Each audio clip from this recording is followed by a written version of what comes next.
Hey, this is Luke. Welcome to Lure It Up Podcast. Powered by Bazodi Magazine. We'll be interviewing local creators who work in and around the clock for the CropOver season and beyond. Join us on this journey as we go behind the scenes of what makes CropOver, CropOver.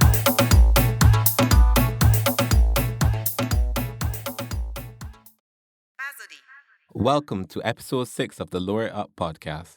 Thank you to all our loyal listeners and followers. On this episode, we'll be discussing Bazodi's view of the CropOver Festival. We envisioned that Bazodi would be a guide to help you navigate Barbados' largest national festival, the CropOver Festival. On this episode, as we navigate the Barbados CropOver Festival, we want to take a look at the festival holistically and highlight what we like and what we don't like. For 2022, we are working alongside the NCF and the BTMI in support of the festival because all hands are pulling in one direction. On this episode, we'll be helping to highlight the various event brands as well as the Kadooment bands, pushing them to visitors to the CropOver Festival, as well as those who may not be too au fait with the festival. We also want to highlight the way that CropOver is more than a walking up and juking down festival, just drinking rum and behaving bad. CropOver is so much more than that and has existed for centuries in various forms from as early as the 1800s. Shout out to R166 podcast, who has done their own research on the festival and its origins. One aim of our podcast is that we want you to come away knowing more about CropOver and having a greater appreciation for Barbadian culture and heritage. We want people in Barbados and the diaspora to come away thinking, hey, I didn't know that about CropOver and Barbados. We want people to value their intangible cultural heritage and protect it, gatekeep it even if need be. The thing with Barbados is that we don't highlight and celebrate what makes us Bajans and what sets us apart from everybody else. We really want to highlight that this is CropOver. This is we thing. This is we culture. This is who we are. This is what makes us, us. First and foremost, we need to big up ourselves and celebrate we. Home drums beat first. If we can't love what we got, nobody ain't gonna come along and love it for we. Or worse yet, somebody can come along and carry it away, and one day, a stranger from over and away can be telling we what we culture is and how it started and where we come from. No. In addition to combating inaccuracies around CropOver, we also want to encourage growth around CropOver as it is a cultural industry. So many people just eat a food off of CropOver. As part of the Orange Economy, CropOver is a well of untapped potential to be exploited as a major economic driver. The sweetest summer festival brings in millions of dollars of foreign exchange, but so many people locally benefit from the festival. From culinary, music, to fashion, theater and arts, and everyone who helps makes these facets a reality. The list of lives touched by the Orange Economy for CropOver is truly exhausting, but you can get an idea of the size and scope of the Orange Economy and how many lives it touches. Instead of trying to concentrate everything around CropOver in 3 months, we should look at how to make CropOver expand throughout the year. The size of CropOver and the many potential applications of the Orange Economy of CropOver truly has the ability to be an economic powerhouse for Barbados. Quite similar to Trinidad Carnival, even though I hate comparing CropOver to Trinidad Carnival. Kadooment bands need to look at how to make their operations a year-round machine working throughout the year, even if operating with a skeleton staff at some points throughout the year. We need to look at moving up CropOver's band launch season to December or January, or even February, once it doesn't compete with Trinidad Carnival. Additionally, soca artists need to ride whatever wave they create during CropOver throughout the rest of the year. CropOver gives the perfect platforms for them to produce, create, and then take songs and lick them out throughout the rest of the year. Soca artists need to take a page from Father Phyllis's book and market yourself globally. And market yourself and your songs hard and do what you need to do to push your brand. Whether it is that you need to create TikTok challenges, dance challenges, whatever you have to do. Start marketing yourselves overseas, start touring, start pushing your brand, start pushing your songs throughout the year. Ride that CropOver wave straight down to December. CropOver on a whole needs to take itself quite more seriously, and we need to really envision what CropOver can become. Tonight we have with us Jessica from CropOverWeGo and Ask for Jess. Yes, hi. Does the same thing, but yes. Well, Jessica's another media professional, so we'll be basically just talking to her and bouncing ideas off of each other about the direction of the Crop Over Festival and where we think it could go, the potential applications, all the stuff I mentioned before about the orange economy, and anything else that pops up. All right, we'll go with the flow. That's right. So yeah, I just wanted to start off with, what do you think about Crop Over currently in its current state and what direction you think it could go in? I think that right now we do ourselves a real disservice with the way that we have crop over. We have crop over very cramped. Mm-hmm. And when you do things rushed, you can never really give the best of, the best experience. So for example, even before COVID, we used to have band launches like in May. May was early. So June, right? I know you're trying to get people in 2 months to buy costumes. And not just buy costumes, but then have those costumes made, produced, and brought in time to be on the road the first week in August. That's wild. That is insane. And then we always we've always had these encounters over the last few years of some bands, like usually not the bigger bands, but like the newer bands that have the whole, costumes then show up. Costumes were not made the way they were supposed to be made. Costumes falling apart. People in band houses is the Sunday morning. Listen. Still trying to get feathers glued on. The Sunday morning, like, the Sunday night. The Monday morning. I remember that had that 1 year that I ain't gonna call the band name, but like literally the morning of Kadooment, people still had not gotten their costumes. Pictures coming up, like it was this gems and feathers on the model, and then you gain this plastic looking thing. Correct. So like gems. It is we put ourselves under unnecessary pressure because that is a 3-month timeline. And like you said, we don't like to have to compare ourselves to Trinidad Carnival, but there's a reason why they call that the greatest show on earth. Okay, there we go. And that is a year-long production. When you look at Tribe and Island People and those bands, those are people that are fully employed. When Carnival is done, they are still employed at Tribe. There, you email them, somebody can answer. You call them, somebody answer. Because by the time Carnival is done, they're going to the new cycle of Carnival. They're going to production for the new Carnival. They're going to, creating the launch. Everything is. They all have their events, so they're going to planning their events. It is a year-long thing. During the Carnival season, events outside the Carnival season, dealing with all the other little things. It becomes an entire thing. So literally, those people, their job is Carnival, and even though Carnival is usually only that February/March, early March season, they spend the entire year leading up to that time. And then we come with Crop Over and think that we can do things at the start of June. We gonna ram it out. and we gonna be good. Costume launch in May. We gonna push it out. You're going to costume launch in April, even costume launch in March. Precisely. Like, and then believe, are you insane? And then believe that our quality is going to be to the standard. And then you say, theirs. We up there with Trinidad Carnival. We're not. Y'all are on drugs. And don't get me wrong, I love Crop Over. Like, well, you don't, I Crop Over is my Christmas, right? But really and truly, it's just as somebody who has experienced Carnival, like the experience that you get over there, it's completely different. And that's because those people have had the time to build that experience, have made the money to provide that experience because they haven't been, cramming everything into 2-3 months of, folly. So then that you have as you said, starting what? Kadooment Thursday, Kadooment Friday, straight up to the Monday morning. Precisely. You trying to distribute costumes and then it's chaos when the thing don't fit. Sometimes, yes. The people give you the wrong size, or this get bigger, or this be actually smaller, all kind of foolishness is going on. And that things happen, but it's like, in sending in there into an absolute frenzy, you gotta fight with customs and the port. Correct. You don't know what time customs and port can like on your costumes. Them don't care nothing but wanna. And you still gonna put it on this crazy timeline. And that's another thing too, because I guarantee you that point you just made about customs not caring anything about them, right? I guarantee you that's not the case in Trinidad. Because when it all said and done, right? Carnival is Trinidad main money maker. Listen. Them know that, right? They take that serious. That is their business. Carnival is Trinidad's economy, right? So there's no way that customs would be doing anything to inconvenience a band. Everything works together. I tell people Trinidad to me is feel like Carnival is a flower. Yeah.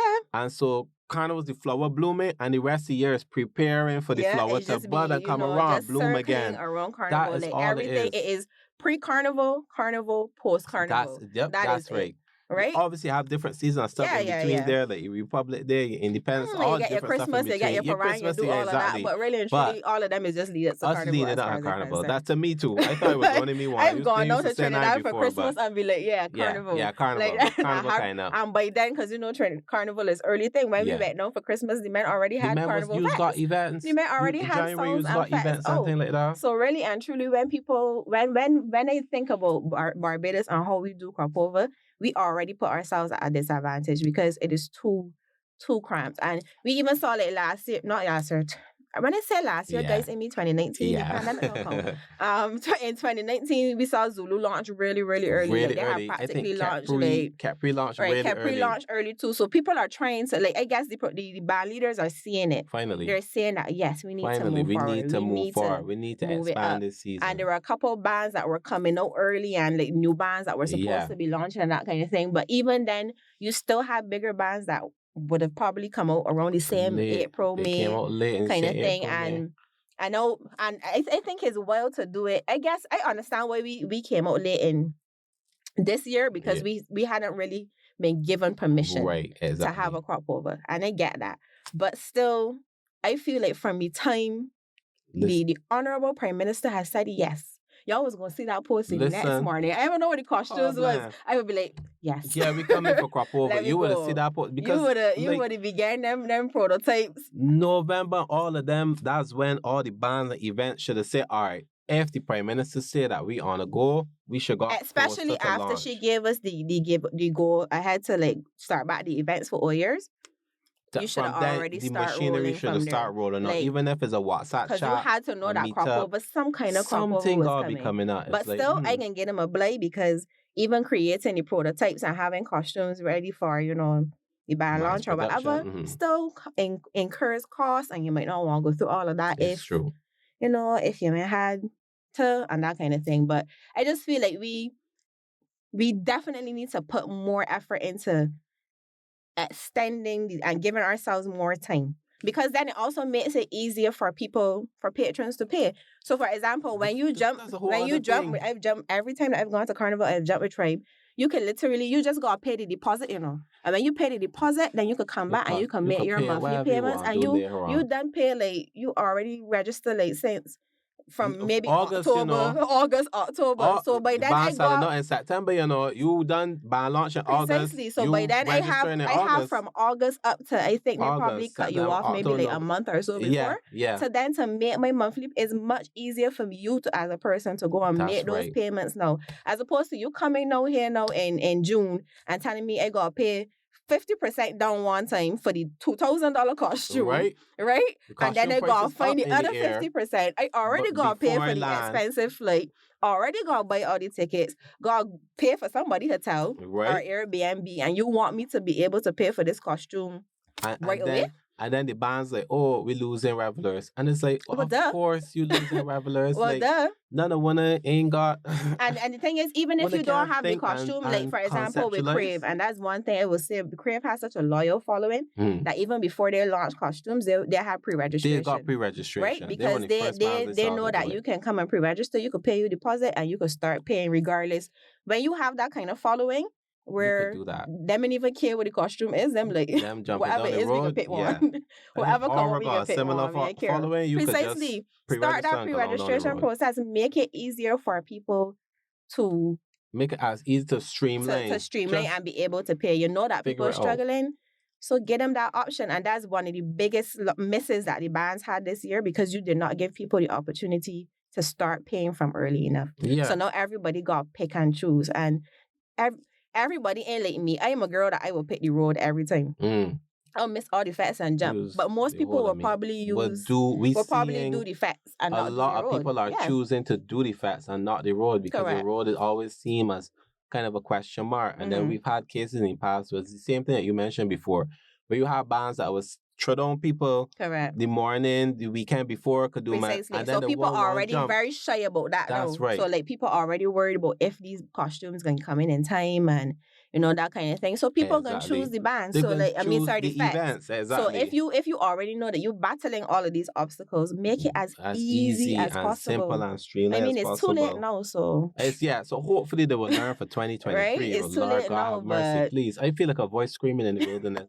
I've been saying this since 2017, writing this on the blog, and people get pissed off and curse me, and different people message me and curse me and see me in effect and curse me, but I like, this is for you all. This is the way that we increase, and this is the way that we benefit, and this is the way we move forward. If we remain stagnant like a dead pond, the festival is gonna die, and it's gonna be the same thing it really does have to be. It really does have to become a full-time industry. A full-time. Like you said, it has to become a thing. Like I shouldn't. It's June now, and I'm still waiting for certain people to release music. I'm still waiting to hear certain songs. It should be like bam, bam, bam. I feel like by now, and this another problem that I usually have, because the trainees are so consistently releasing music. By the time CropOver come, I feel the majority of the songs that we hear in the festivals end up being the trainee music. And then because by then we've already grown. We've already grown attached to it. Sometimes it takes a while for music to catch on to you. Absolutely does. You gotta hear it in effect. You gotta feel the vibe. So now I gotta spend 75% of my experience in a Beijing CropOver Fest hearing trainee music. A whole set of trainee music. I'm wondering why you're hearing trainee music and where the new songs, but then it's like I gotta go hunting down to find the new songs. And then just the regular 25% of the Beijing songs that are popular, that have become popular, then we can hear them in the same segment, in the same order. Don't let me do this. Don't let me start. Sorry, DJs. My bad. Don't, cause we get personal. Getting cursed on Twitter and all kinds of things. I cannot DJ. I want to be better than me. Everybody always know. Always know for things. Who always know for DJs and what we should play, but. So that this is right. Like I said, this is not an attack on you all. This is an overall, So like the music has to be more than a. Every day, for this next month, we can get new releases and try to cram it down everybody's throat. Like let me grow into the music. Let me hear this music from March and come up and like really and truly. I feel like artists hold on his music too until like July, and then try and rush that's the thing. That a lot of the really really big tunes, right, is end up dropping in July.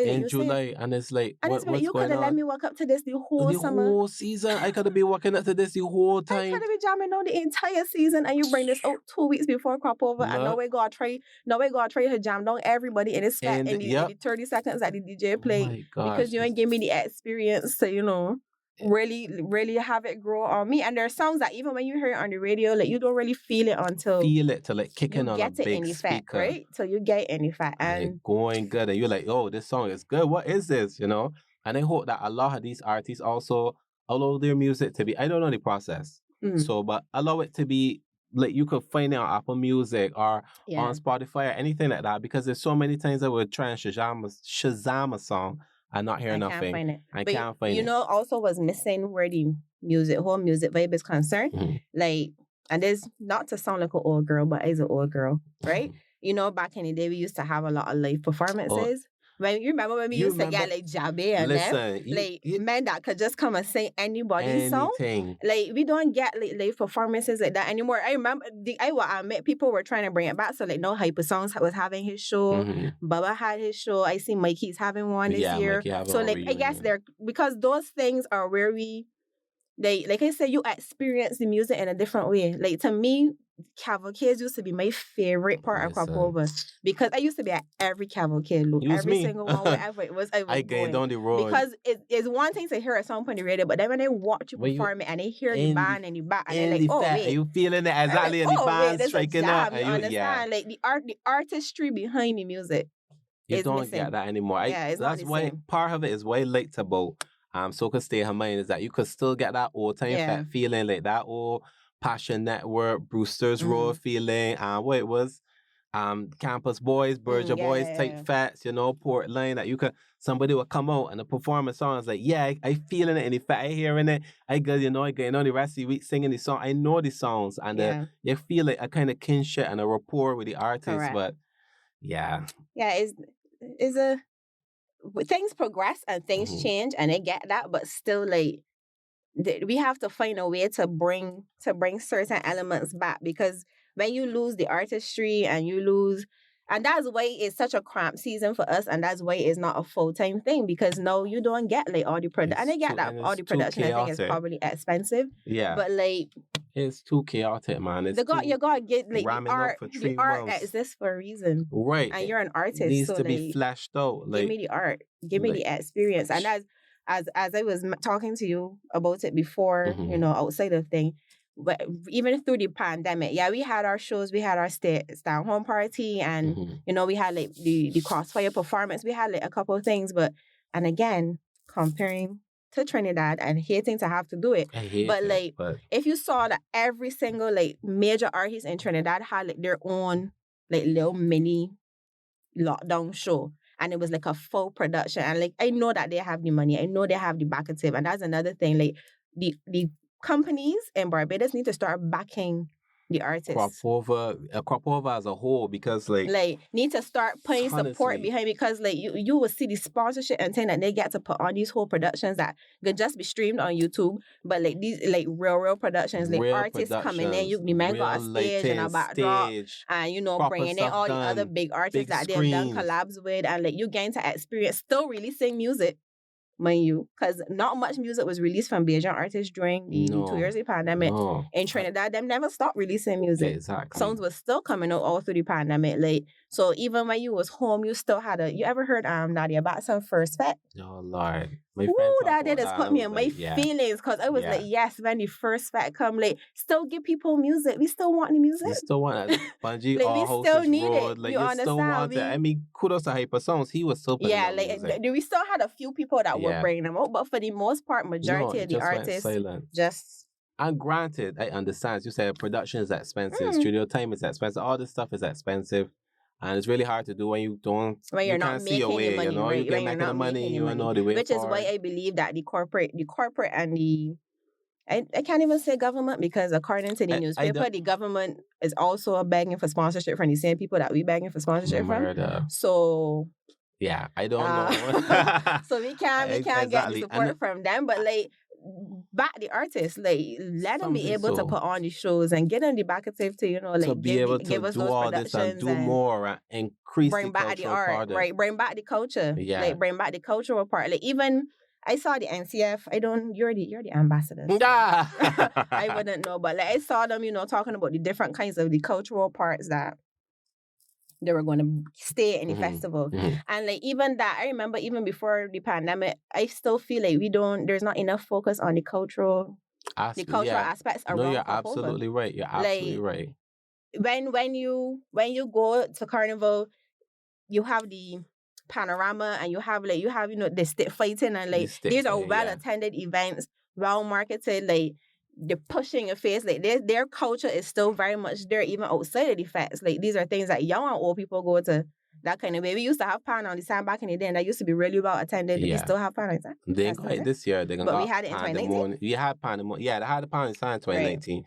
You got pandemonium this year, so you can move from office sand into botanical gardens. So, right. But I mean, like, things like that, the cultural things that aren't just like the fest. Right, because there's the visual arts festival. Right, we need to have a bigger focus on that too. They got to find ways to get people to really intermesh it in the festival, because that's a major part that I'm missing to me, and that's something that, you know, like, people. I personally enjoy to see the other cultural aspects from the other islands and their carnival, so I assume that people will enjoy to see it. Want to see it here, you know. You so want we don't really see it any other time of year. It's like, I should have to go to cricket to see a Mother Sally and a top band. It's like, I should be walking through the fat, or that should be in the fat before. It should be on the outside. It should be something like that, and it's those little cultural aspects and displays are good. Like, when they went to Veil Vibe again in Trinidad, we don't want to compare to. We keep because they're so good at what they do, we kind of have to hold them as an example to reach. Exactly, this is the example that I like. Like, I would see Stiltmen at some point walking through Veil Vibe. I would see Blue Devils going through the fat and troubling people and breathing fire at some points and all kind of stuff. Especially, they will start off early in the morning. You will see them less and less throughout the fest, which is fine. It's good. But it at least shows. You still have that experience. They have them, and those cultural practitioners are allowed to make money that way. They're allowed to be seen. It's refreshing. We, the people, like it. The trainees like it. It works out for everybody. So I really like that aspect of it too. Yeah, and the thing is that there are people like Basil D, and then the I think that you mentioned them. There's the young lady that does like all the research on the history of crop over and that kind of thing. R166. Right, correct. And like they're the pages, those pages that exist that give you the historical context and thing, and then you're like, oh well, they didn't all know all of this, and I'm like, that same research like can be taken and like made into different, events, displays, or whatever that educate people on those things. Because if not for you and that young lady, I would not know half these things. But even she taught me some stuff. She talked to Ilombe, she looked at stuff, and she was even saying too that we think crop over stopped in the 1940s, and it didn't. So she was saying it may have stopped on some plantations, but it never stopped altogether because it's not the crop over that we know today. Correct. Because I remember reading the different types, like how crop over wasn't even like our culture. It was like what the white man. Exactly. It used to be like what the white man was interested in, and that kind of thing. Like all of these are things that I learned from them that we should know is part of our history and our culture. Where it came from, where it originated, how we took it, how we created something new, how we made it ours, how it got refreshed in a type of way. And I think that like if you were to take all of these different things, like it would be so easy to make crop over a year-long thing because you would have so much different, right? You would have so much content you could stretch and it on the music. Thing to put out. You can stretch it on the band end. Correct. And everything was spread out, like just spread throughout the year. And I'm telling you, like, there's no way. And think about how much that will help the economy because you don't have people, instead of you having promoters or like band leaders that only be working 9 to 5 jobs and then we gotta come back and do this little band thing on the side and not sleep for 4 months. Like, as opposed to allowing somebody to be that to be their profession, them to live and do that, right? And then that creates a whole new market of jobs for people. Exactly, because like, all the people that work in crop over year round, somebody gotta be in the band house 3 months will not be doing that year round. That's a whole big set of people now to email. You understand to provide employment for. Exactly, that day you get them together now. It's like, all right, the season starting back up. You get them together from March. Is what we expect her to do, is what we expect her bringing us, what we're looking to do. Right. The service we're looking to provide. Instead of ramming one out in 3 months, let me stretch it out now and make it #more better for everybody else. So. And it's not something that's going to happen overnight. I wish that we could say that it will happen from next year. Yeah. But like, it's something that we honestly need to work towards because we can't keep functioning the way that. No. And I'm actually, because I know that this crop over going to be hard for everybody. Yeah, like, everybody. You're seeing some people say that section sold out and thing, but I doubt very much that anybody can come with a real sold out band. Like, the facts ain't even like really going to sell out like that kind of way because people having to pick and choose which parties they're going to go to now instead of doing like the full gambit, So like, I hope that now that we experience how hard things could be when crop over and hitting, that like light a flame at everybody else. Right, and you can understand, all right, this festival is needed in our economy. Like when we it's not literally here, need it because I telling you, me personally, like I told you, I already knew that my numbers were going to be lower this year just because of like the state of the world right now. I already knew that it wasn't going to be the same amount of people, and I will surely miss that money. I mean, I guarantee you, I gonna miss it. I plan to make the most of it and just go to the parties and enjoy myself because I don't usually get to do that. So I've already accepted it and decided to make the most of it. But I will hope that by next year, we could start to like everybody can realize that we can't afford for this to happen again. I'm hoping that's really my vision that crop over 2022 should be a springboard for 2023, and it's like, all right, we had a dry run in 2022. Like, let me really flesh it out. Let me flex your muscles. Let me flat even wings right and down showcase. To things like airfare. Like, we have to somebody make gotta it figure possible. out something. When I gotta work, hey guys, y'all can hear me. Whoever is that dealing with this up in the government, when I gotta work, the international transport, right even now, the prime minister, go and talk to somebody and sit down. Right now, them. like, it should be so easy for anybody, and we always focus on like people coming in from the US and the UK and saying, the Caribbean neighbors should be hopping over here easy. Down, should easy come down the road and easy and like a 30-minute trip to Barbados for crop over, but that should be an easy should be flight normal. It's like crop over, I get down the road, I get There's down for no that way weekend. that people should go be paying $1,000 for a flight, and there's $1,000 US for a flight. And then still gotta come and pay for accommodation and all kind. When something got to work out, and man. It's like, that don't make sense. These people are such a large tourist market. I think they're a third of our travelers coming in from the region. It does not make sense. Like, for us to literally be, and there's a whole nother thing on it on, but for us to be so heavily dependent on tourism and then make it so hard for tourists So to actually come here. expensive. It's like so wild. something must be done. Somebody It's got to speak to ridiculously somebody wild. and say, listen, easy. If when I met back the money at winter season, Precisely, with the something other so people, like so with be the it. international But travelers, do that. But for right here, especially this last week in July, easy. And something let me got to get through. happen. Some kind of concession got to happen. And if the flight gonna be expensive, but then you're gonna make that concession somewhere else. Like simple, like get them when they come to the airport, get them a voucher. Something. And the sad thing is that unfortunately, it cannot be at the promoters. The concession cannot be at the promoters, and this is something that we really people could talk all night because because all know, I'm sure that Twitter is very much a buzz about the cost of events and tickets and blah blah blah, and everything too expensive. But guess what? Everything gone up for promoters too. Yeah, that's every another single thing. Alcohol gone up. Like I mentioned, everything gone up. All the sound man had to raise the prices. Security man had to raise the prices. Gone up. The toilets cost more money. That's right. Like people to work the everything costs more money. No, the promoters got to pay. We got to pay for somebody to come and validate. Like we got to pay for that before the fete even start. Like we got to have somebody there to do testing. Yeah, yep. You have somebody there to do testing. That's very right. I worked at an event years ago, and we had trimmed the costs on security, and somebody took advantage of that and broke into some cars in the parking lot. So as you say, you gotta pay for security, you gotta pay for people on the outside. You gotta think about every single thing, at the fact. And nothing has gone down for us. No. So to think now that you can come and be like, oh well, these prices too expensive. All right, well, every single thing. Because really and truly, all you could be expecting at this point is for promoters to take a loss. And I saw somebody say, well, after 2 years, they're trying to make back all the 2 years that they missed. No, dog, we trying to survive. Like, you think that we're doing this for fun, so we putting on the fat just so that you could come outside, and then we still brat. Like, no, dog. People really do believe, you just throw a fat and the money is just raining, No, like, please. You just take how many promoters store events and do not make it sense. Into the red. Do not make it sense. Still have to pull their pocket to pay the fees after the event. The for them 9 to 5 job to pay for things. Thank you. I want you to know, right, that if a promoter make a profit, that is a big deal. Yeah.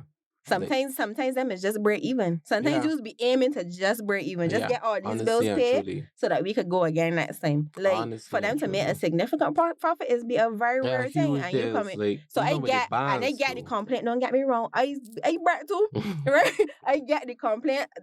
Everybody's telling me, oh, well, you don't gotta pay the gunner. I actually do. I only get certain comps, right? There are only certain days I get comps. I just gotta pull my pocket sometimes too. But you know what I do? If I can't afford it, I stay home. I stay right home. If there's no gas I never tell nobody that the price too high yet. It's exactly. Like, oh, you can't manage it. Me tell you that your price too high, that's not for me. Because nobody can never come and tell me that my price on the too high because this is my price.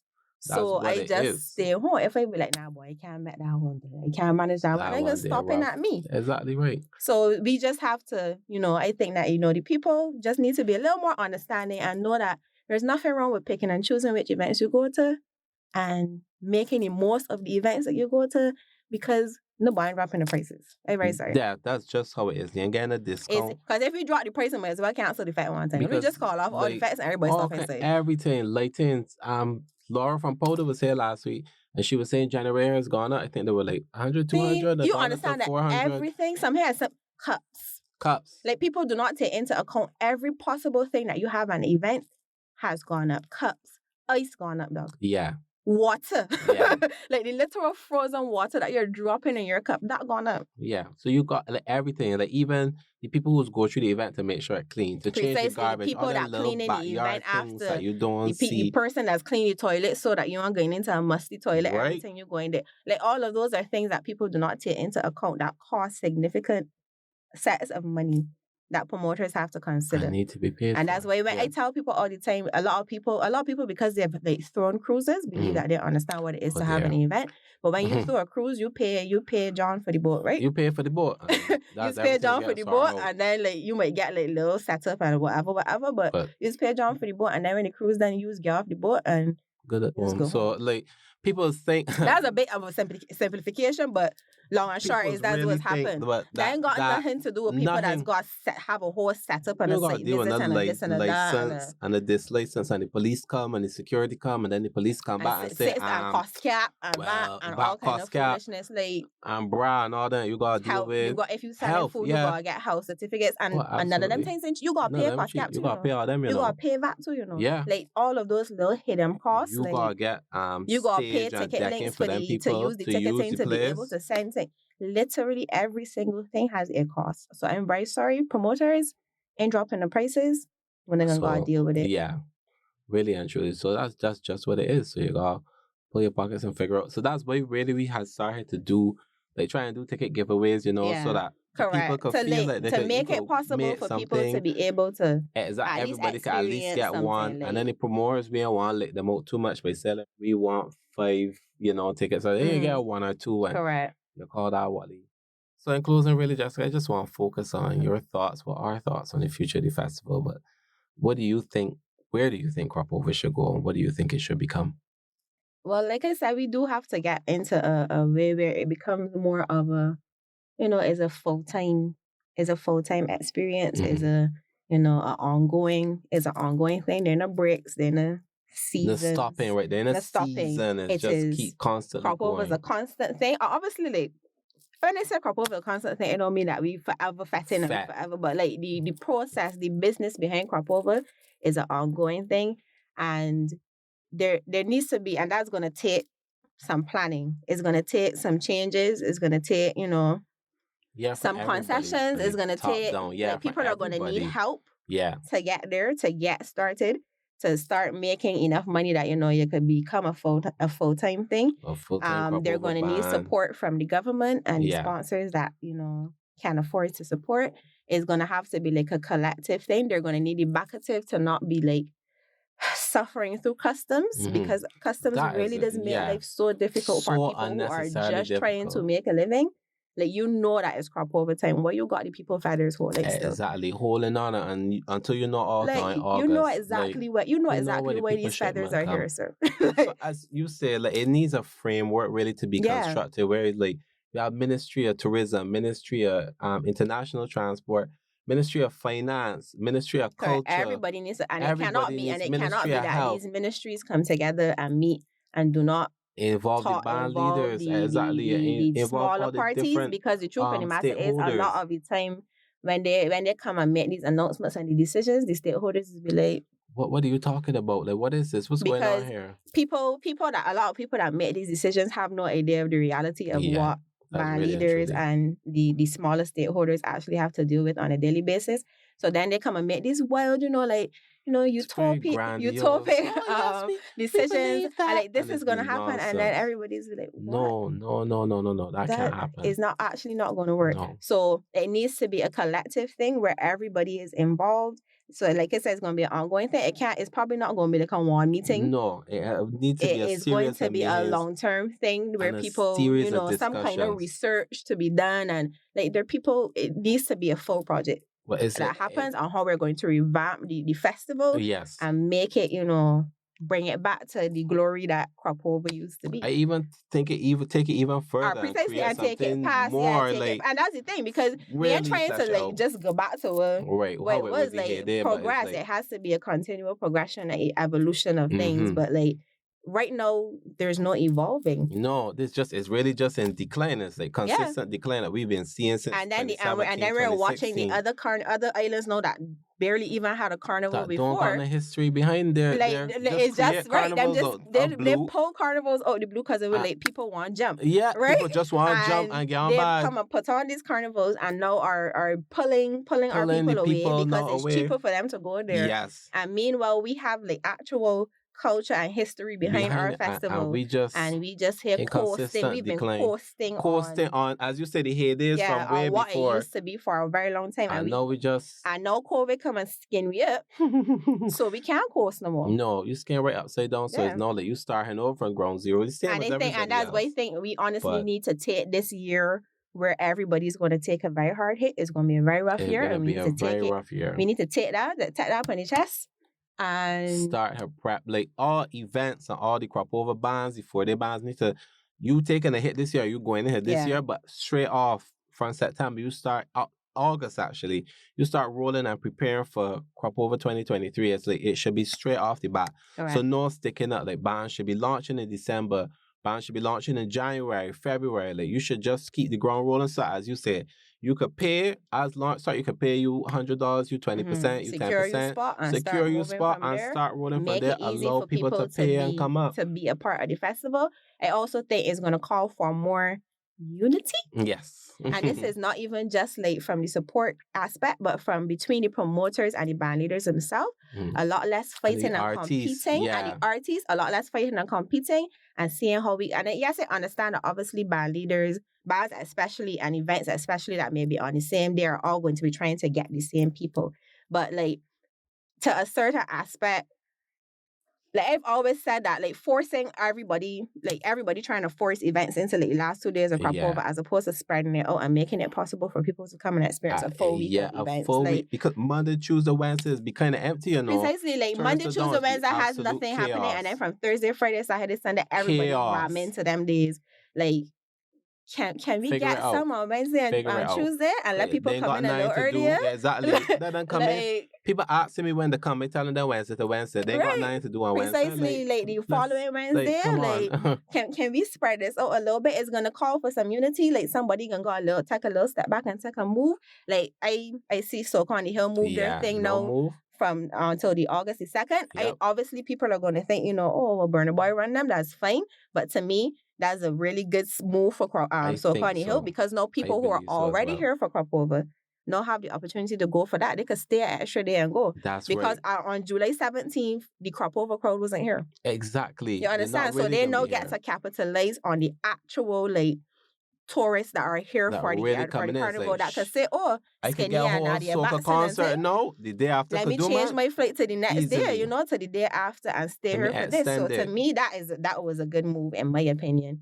Like I think it made sense for them because they can now get the Bajan crowd and the extras. Yeah. That was a very good move. I think it's a win-win. I think that everybody needs to come together and start figuring out how everybody can survive. How everybody can eat the food, how everybody can move forward. Artists need to come together and start having shows together. Together and working together. Start putting on productions together. Like I used to like to see when you would have Stabby and Marsville. Right. And all these start doing together. Things together. Less of the competition and more of the figuring out how we can survive. Because all of we trying to survive. Literally all of we struggling. Let me figure it out together so that everybody could just do what we gotta do and get back to not sucking salt. I mean, that's a stretch because economy and thing, but there must be a way. Yeah, there must be a way for it, especially for the culture industry to rake in a lot of money. Correct. Isn't compressed into 3 months. That feels like 2 this year. Correct. And that everybody can eat a food consistently throughout the year. Correct. So that is not I gotta make all of my money. I must make all my money at crop over and stretch it out through the rest of the year, and then I should be able to consistently. February, January. Right. By February, March, I break completely again. I'll pray for crop over. I'm hungry for crop over. Sitting down whole quiet. There needs to be a way that the cultural practitioners, the stakeholders are able to survive so that they can comfortably, plan and provide the experiences that we need, that our economy really needs for this thing to grow and keep growing. I really think that, like I said, the government needs to provide a framework, but that also too, everybody can't expect the government to do everything because it's government. So that's my thing. So they have to do it too, but we also need to come together and do our stuff and figure that shit out. Tell the government we need to do this stuff. As you say, the private sector also needs to come on board and say, all right, we're gonna put some money here. We can really, invest in this here. We believe in what this cultural product can become. We believe in what this industry can become. We're gonna move forward. But I agree with everything you say on everybody working, all hands on that, just like how it is now with the NCF and BTMI, and everybody work together and move forward. Correct. It has to happen. That's really the only way that we're gonna get out of the slump that we're in. Yeah, and the slump that's set to continue. So unless we all hold hands and we pull it together, we can. These other little small islands can come and kick and wash we way here instead of moving from. You got Great Shore or Earth, you got crop over. Crop over then might drop to number 5. Who knows? And say, crop over used to be good back in my day, but then... But no, I can just go Antigua. Right. Or I can just go Jamaica. I ain't go Grenada. I can go crop over for the events so and I ain't gonna jump. Correct. or maybe a little 4 day and then done with that. No, you don't want to see that happen because we're all we in the industry and all we rely on the industry to survive. So it's like, I don't want to see this good cultural product collapse just Correct. for lack of vision, Yeah. It's Simple true. so. So, Well, thank you so much, Jessica, for joining us on this show. And we hope to, always happy to be here. of course, hope to have you back sometime in the future too. No problem. Thank you for listening to our podcast.